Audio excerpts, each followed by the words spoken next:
Okay, awesome. Well, thank you for joining me here in my presentation.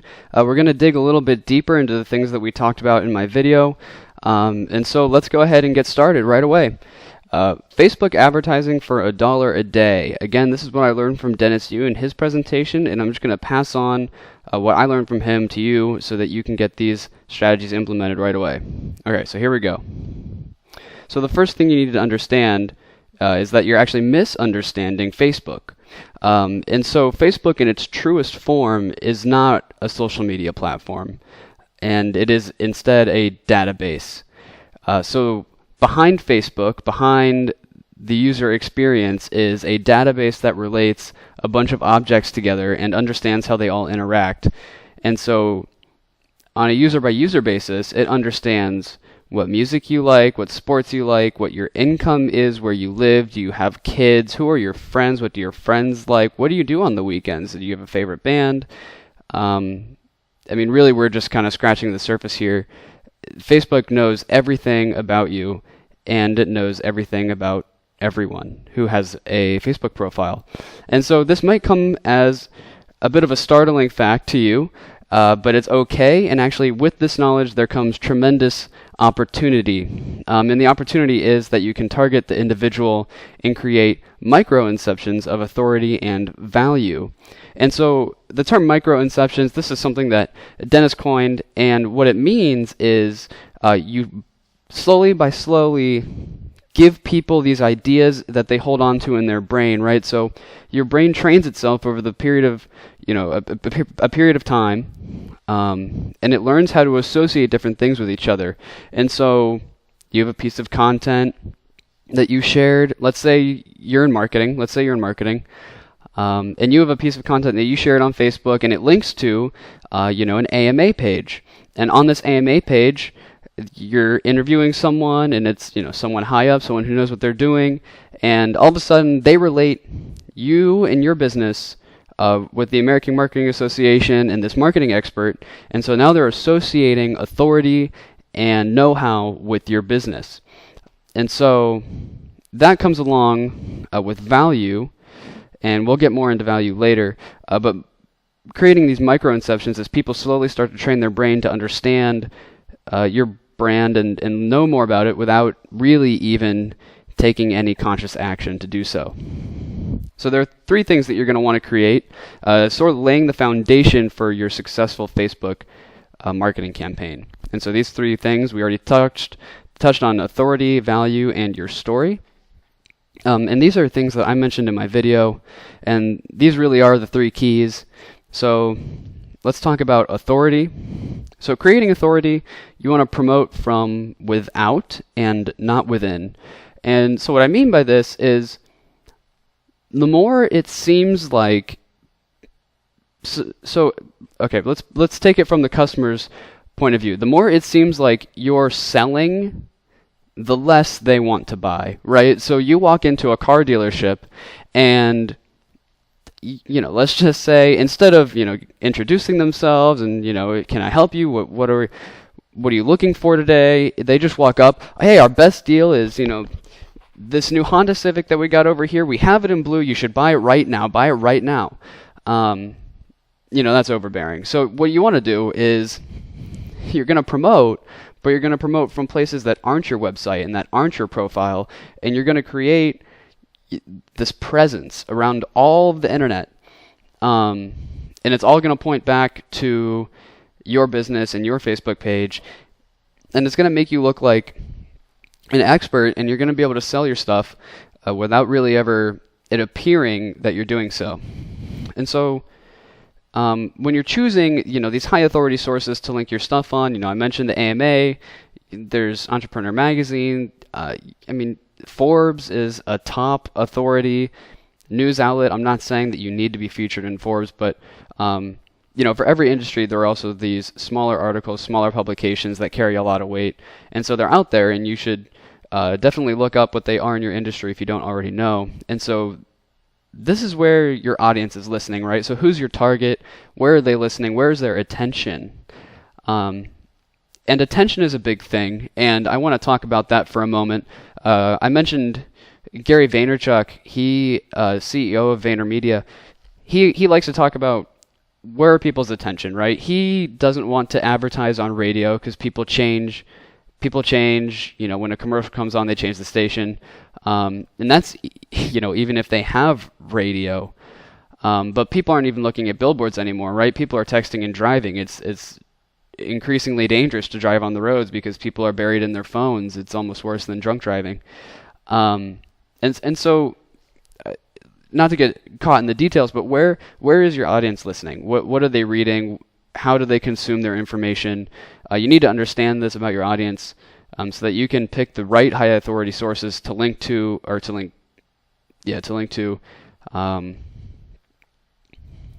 and you'll reach your audience that way. And so what you're doing with creating all this content is you're basically getting content that you're producing to be testimonials for your service, right? So you're getting a 2-for-1 with every piece of content that you put out, because let's say your audience is listening in Entrepreneur Magazine, and you're featured as a writer. All of a sudden, it's like, oh wow, I saw these guys on Facebook, and now they're featured in Entrepreneur Magazine. They must, they really know what they're talking about. I'm gonna go look up on their website and see what they got going on. And so you're really getting a lot of bang for your buck as far as placement goes if you choose the right outlets. And so you need to choose the right outlets. And we've already talked about people associate authority through placement. And you just want to associate your name with the sources that have the most weight, that people trust their opinions, that they're providing high quality, useful information. So next, creating value. You don't want to sell products or services. You want to sell solutions. The trick in sales is to sell a solution to a problem, right? It's not buy this car. It's buy this new lifestyle. How will this change your life on a day-to-day basis? What problems is this going to solve for you? And you solve this, with marketing. It's like, let's say you're in the legal industry, the partner of a law firm does not want to manage the marketing. They barely even want to manage their internal marketing person if they have one, and they're probably not very good. And so you're not selling products or services. You want to sell solutions, and actually you want to sell your solutions up front. You want to provide content that is going to teach people how to solve the problems. And this is where Dennis Yu, he talks about the power of checklists, and checklists being pieces of content that provide the most value in a short period of time. And you can watch this video there. I have the link for you. But in summary, he says, people are writing long-form content, huge blog posts, but the way people consume information now, if they have a problem and you're an expert, hand them a checklist. It has sequence leading to a solution, and when they go through the sequence, they're doing step 1, step 2, step 3, and they get to the end, and voila, you sell a service that fixes their problem right at the end of the sequence in the checklist. And so you have both solved their problem and also positioned your services or your product as the bridge between where they are now and where they want to be. And so checklists are a great way to do that. And just having the attitude that knowledge is free, but time is expensive. So provide people the knowledge up front, right? I mean, really let people know what's going on and what their problems are and how they can solve them. But then explain that you can do it for them. Because their time is valuable, and the problem you're solving is you're giving them back time. So with any problem that you solve, right, you make money in business by solving people's inconveniences, by taking the annoyance and reducing the friction in their processes. So give them back their time, give them the knowledge for free, and they'll thank you later. Again, referencing Gary Vaynerchuk, he has a book, Jab, Jab, Jab, Right Hook, and what he means by that is give, ask. Give knowledge, solve people's problems, and then ask them to buy your things. If you provide value up front, people are more likely to return as valuable customers. So understanding your audience is really the first step in solving their problems. You should be able to walk, a day in one of your customers' shoes. You should know who they are all the way through and understand your target perfectly well. So you know what problems they actually need solved, and you know how they consume their information, and you go from there. Cool. So creating your story, I guess telling your story really is what this slide is about. And what I said, in my video earlier is you need to sell the why, and you need to sell the why first, because the why is what matters. And there's a good TED Talk on this, but it goes into, Apple is selling, a new way of living. It's selling innovation. It's not selling you an iPhone. It's selling you ideals, and it's selling you its values. And that is what gets people to buy in. I mean, you can sell products to, you could always just sell products, right? But if you really want to take your business to the next level and really amp up your sales and your marketing and take it to that next level, you need to sell the why, and there needs to be a consistent vision all the way throughout everything that you do. And you can, you do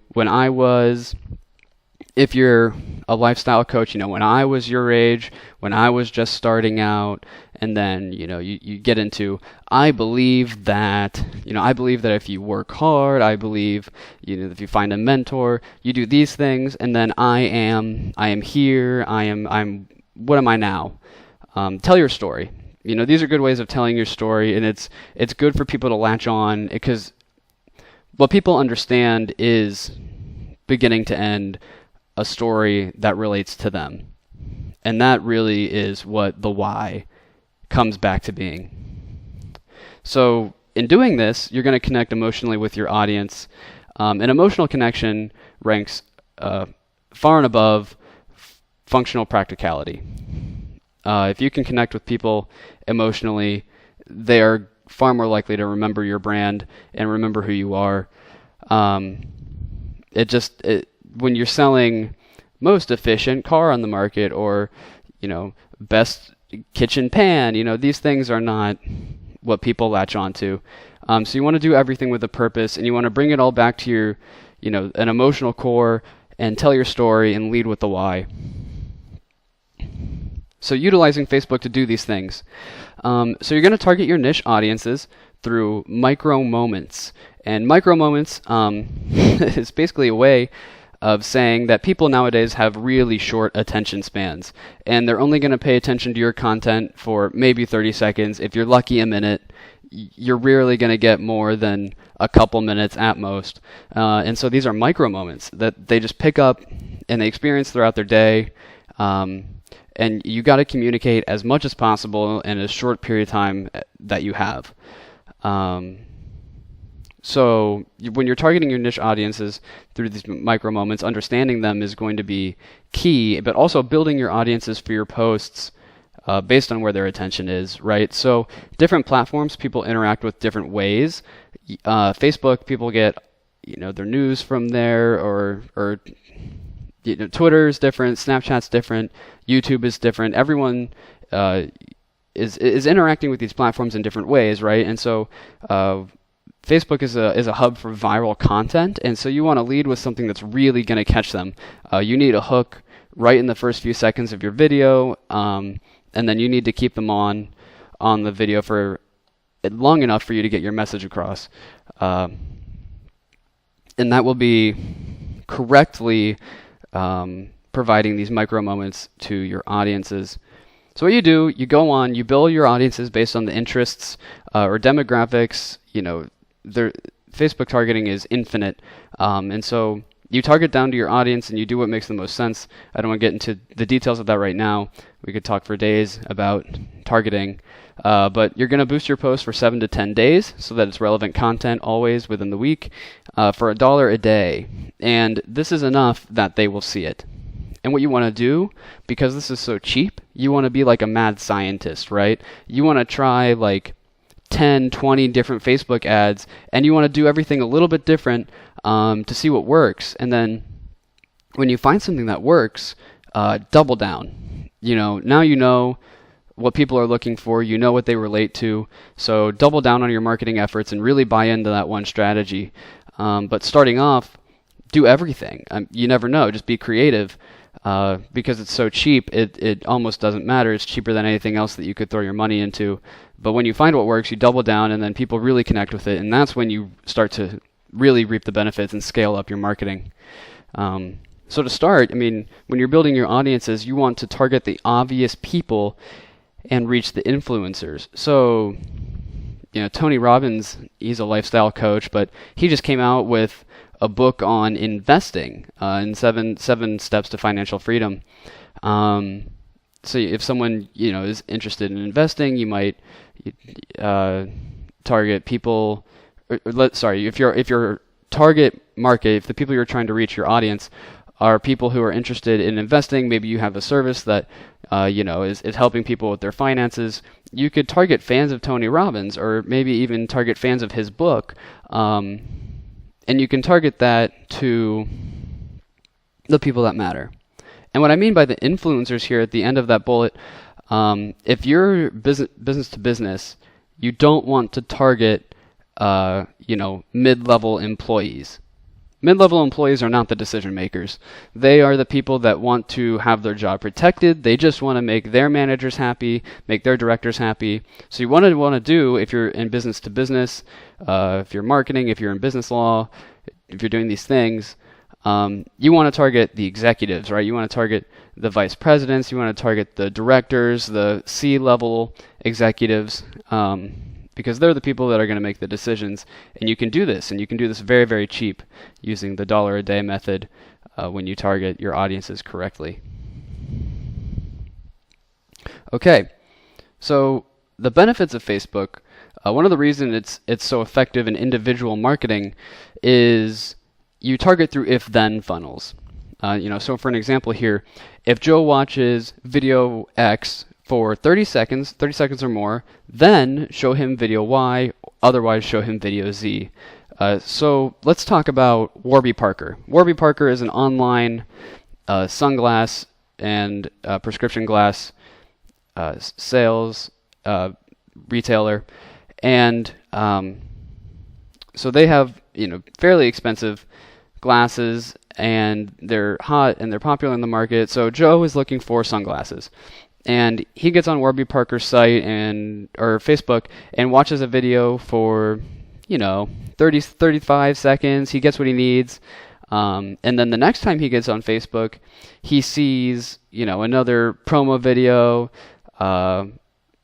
for Warby Parker, and it's viral, it's exciting, and it's getting him pumped, and it's got calls to action for sales, and he sees the people wearing the glasses on the beach, and now he wants to buy some because he's going on vacation soon. But let's say he watches video X for maybe 15 seconds, and it's right around the point where they're talking about price or something. Maybe he just doesn't want to buy, he's not interested, so they show him video Z, where it has discounts, and it has discounted glasses, and they're giving him just enough off to bring him back and check out their inventory one more time. So this if-then funnel really is the essence of one-to-one advertising, and relevant content is at the heart of it all. You need content, video, checklists, blog posts. You need things that relate to your customers at the point in your sales funnel that they happen to be at. And you can directly control this based on what point in your if-then funnels they're at.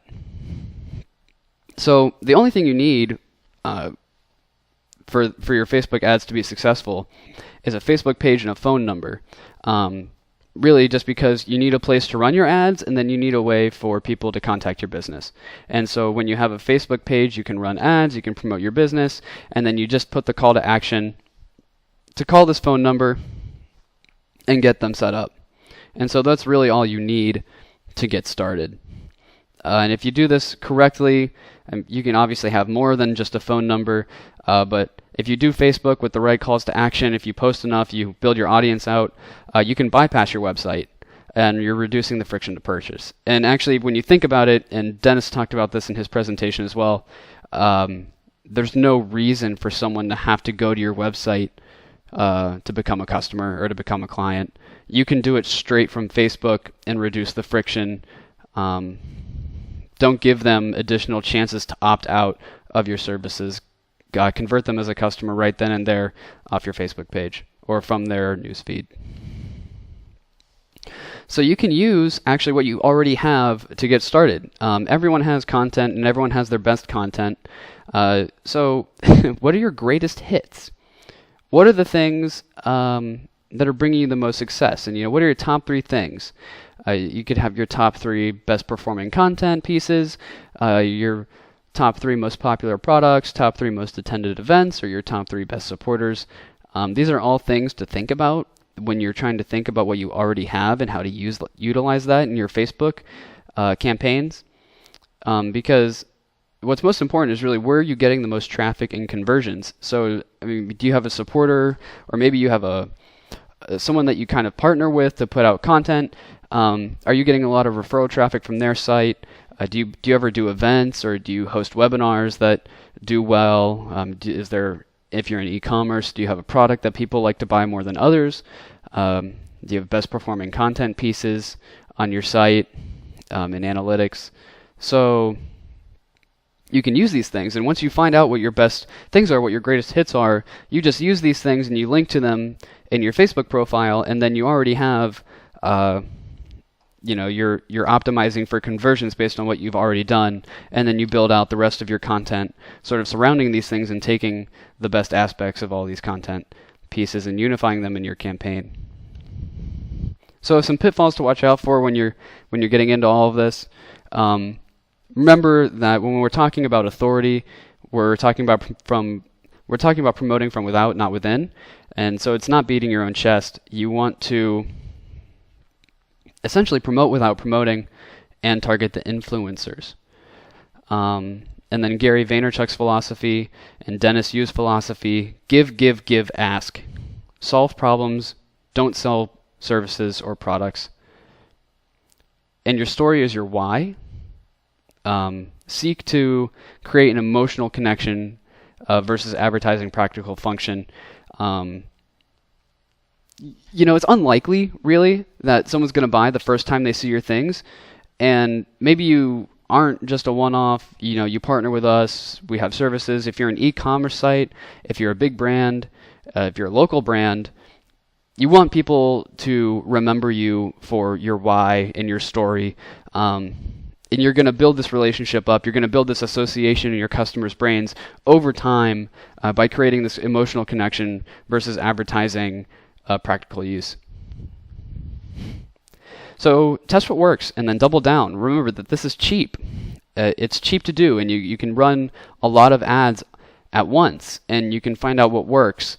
And so once you've tested, you've been a mad scientist, you have your most successful ads picked out, invest your marketing efforts in those things because those are what are bringing you customers. And then use what you already have. If you don't want to have to go write more content to get started, that's fine. You can do that. And you can do that pretty easily. So just audit what you already have, see what's performing the best, and use that in your implementation. And then remember that imperfect action is better than perfection. You should outpace your corporate competitors. And what I mean by this is,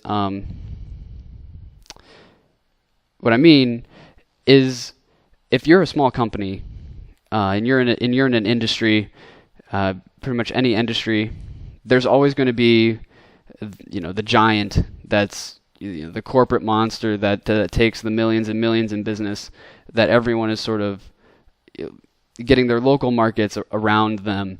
But your advantage actually in this case is that you can implement and make changes as you go, and you could decide, in a startup environment or in a small business, a strategy to implement and start acting on it that day. Whereas, corporate competitors are going to get caught up in the bureaucracy of corporate America, and they can take months and meetings, and they have to go up the food chain. They have to check with their managers, directors, VPs, etc. So you can outpace them, and you can change as the market changes, and you can adapt to your customers quicker, and that is a serious advantage that you should always take advantage of. So imperfect action is better than perfection. Don't be a perfectionist. Cool. Well, that concludes my presentation. I highly encourage you to follow Dennis and his team. The one is Dennis's public page, and then the other is his team at Blitzmetrics. They have great content.